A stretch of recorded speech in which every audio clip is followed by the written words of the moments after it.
Les chambres d'agriculture emploient des profils qualifiés et spécialisés dans de nombreux domaines des différentes filières de l'agriculture et des territoires. Parmi eux, nous retrouvons les experts en agriculture biologique, aux missions multiples, qui travaillent en équipe. Mais quelles sont leurs missions précises? Comment se décompose leur travail? Quelles sont les étapes essentielles à l'accomplissement de leurs tâches? Découvrons ensemble dans cet épisode les profils de Claire, Élodie, Emeline et Lisa, conseillères en agriculture bio à la Chambre d'agriculture de la Meuse. Bienvenue sur le podcast de la Chambre d'agriculture de la Meuse. Je m'appelle Claire Schmitt, je suis conseillère en agriculture biologique pour la partie production végétale à la Chambre d'agriculture de la Meuse, en doublon avec Élodie Petitjean. Et moi je travaille essentiellement dans le sud du département et Élodie dans le nord. Nos missions sont variées et concernent toutes les étapes de la conversion à l'accompagnement des agriculteurs. La première étape, c'est le point info bio. Donc, c'est un dispositif qui permet à la Chambre d'agriculture de recueillir les demandes d'informations sur tout ce qui concerne les conversions et les aides disponibles.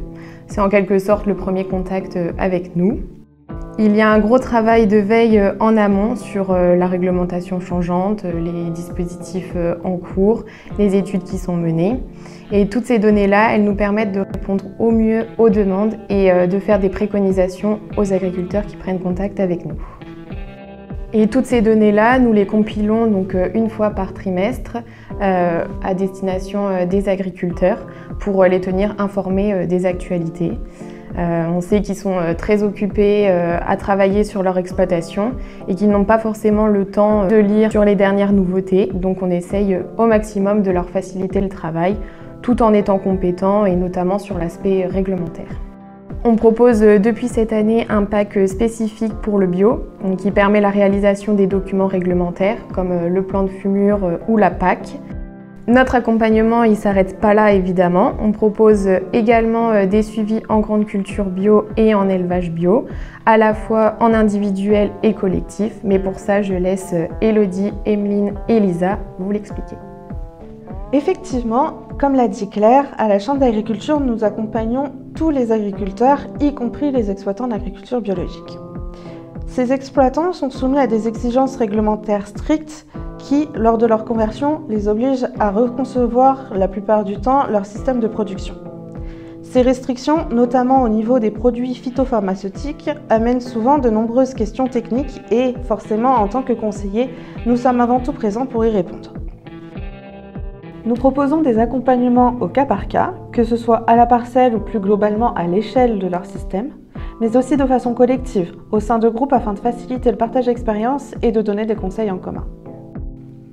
Les agriculteurs que nous suivons ont plusieurs moyens de trouver la réponse à leurs questions.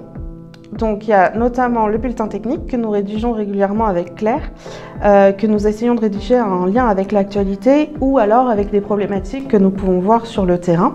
Car effectivement, en tant que conseiller en grande culture, on ne reste pas dans nos bureaux, on va sur le terrain, on fait ce qu'on appelle des observatoires de culture pour suivre les différents stades et on peut aussi mettre en place des expérimentations avec les agriculteurs. Ils peuvent aussi trouver des réponses à leurs questions lors des tours de plaine que nous organisons où nous sommes présentes pour parler de différents thèmes techniques ou alors directement en nous contactant. En Meuse, nous avons la chance de travailler à deux avec Claire sur les grandes cultures, ce qui nous permet d'être au plus près de nos agriculteurs. Il faut savoir que nous travaillons aussi beaucoup avec les autres conseillers, que ce soit de Lorraine ou même au niveau Grand Est, par exemple pour mettre en commun nos expérimentations, pour avoir plus de données. Il faut savoir qu'on a aussi un réseau qu'on a appelé le Cultibio, donc c'est un réseau de référence technico-économique des fermes. Ce que j'entends par référence technico-économique, c'est à la fois des références techniques sur la conduite des cultures, mais aussi reliées aux références économiques, donc avec le calcul derrière des marges brutes. Il est quand même très important de relier la technique et l'économique, notamment dans des moments un peu difficiles comme ces 2 dernières années où les prix des cultures sont assez bas. Donc toutes ces références qu'on acquiert en commun dans les différents départements du Grand Est sont ensuite partagées au sein de notre réseau, que ce soit notre réseau régional ou national. Et c'est vraiment ce qui fait notre force pour trouver le maximum de réponses. Alors le bio, ça concerne les productions végétales, mais pas que. À la Chambre d'agriculture, vous accompagnez également les éleveurs en agriculture biologique. Lisa, Emeline, comment est-ce que vous procédez de votre côté ? Alors moi je suis conseillère bovin-viande, donc je vais vous parler de ce qui est mis en place pour les éleveurs allaitants. Aujourd'hui nous accompagnons 4 groupes d'éleveurs qui sont constitués de 8 éleveurs chacun, donc ça nous fait à peu près une trentaine d'éleveurs en suivi. Le principe de ces groupes c'est de faire des points avec eux tout au long de l'année aux périodes clés, et à la fin de celle-ci on fait une analyse technico-économique de l'exploitation avec un suivi et une restitution individuelle et collective. Donc la restitution collective permet aux éleveurs de pouvoir se retrouver, de partager et d'échanger sur leurs pratiques. On aborde différents sujets comme l'autonomie alimentaire, la valorisation des produits, etc. Le but c'est que tout le monde puisse s'exprimer, se poser des questions. Ça permet d'ouvrir la parole dans le groupe pour favoriser l'échange d'expériences et surtout de faire avancer leurs exploitations techniquement et économiquement. D'autre part, on effectue des mesures de pouce de l'air donc chez des éleveurs bio, donc ce qui permet d'acquérir des références, ce qui nous permet de pouvoir faire des flash infos qui sortent de manière hebdomadaire, et ça aide les éleveurs, donc surtout ceux qui font du pâturage tournant, à pouvoir gérer leur rotation, à pouvoir être aidés dans la gestion du parcellaire et l'alimentation des animaux. D'accord, et vous profitez également de la force du réseau. Lisa, est-ce que tu peux nous en dire un peu plus à ce sujet ? Alors, on profite également de la force du réseau régional et national avec Éco-Bio-lait et Éco-Bio-viande.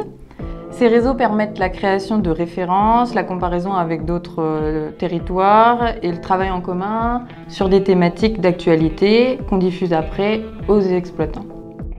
Pour ma part, je m'occupe du réseau Éco-Bio-lait et Emeline s'occupe du réseau Éco-Bio-viande qui fonctionne de la même manière. Les réseaux sont un peu comme les groupes de suivi allaitant. C'est un suivi technico-économique annuel avec une journée de restitution qui permet aux exploitants de se positionner, d'échanger, mais à une plus grande échelle. Eh bien, merci à vous 4 pour ces explications. Merci pour votre travail et bonne continuation dans vos projets alors. Merci. À bientôt pour de nouveaux épisodes avec la Chambre d'agriculture de la Meuse.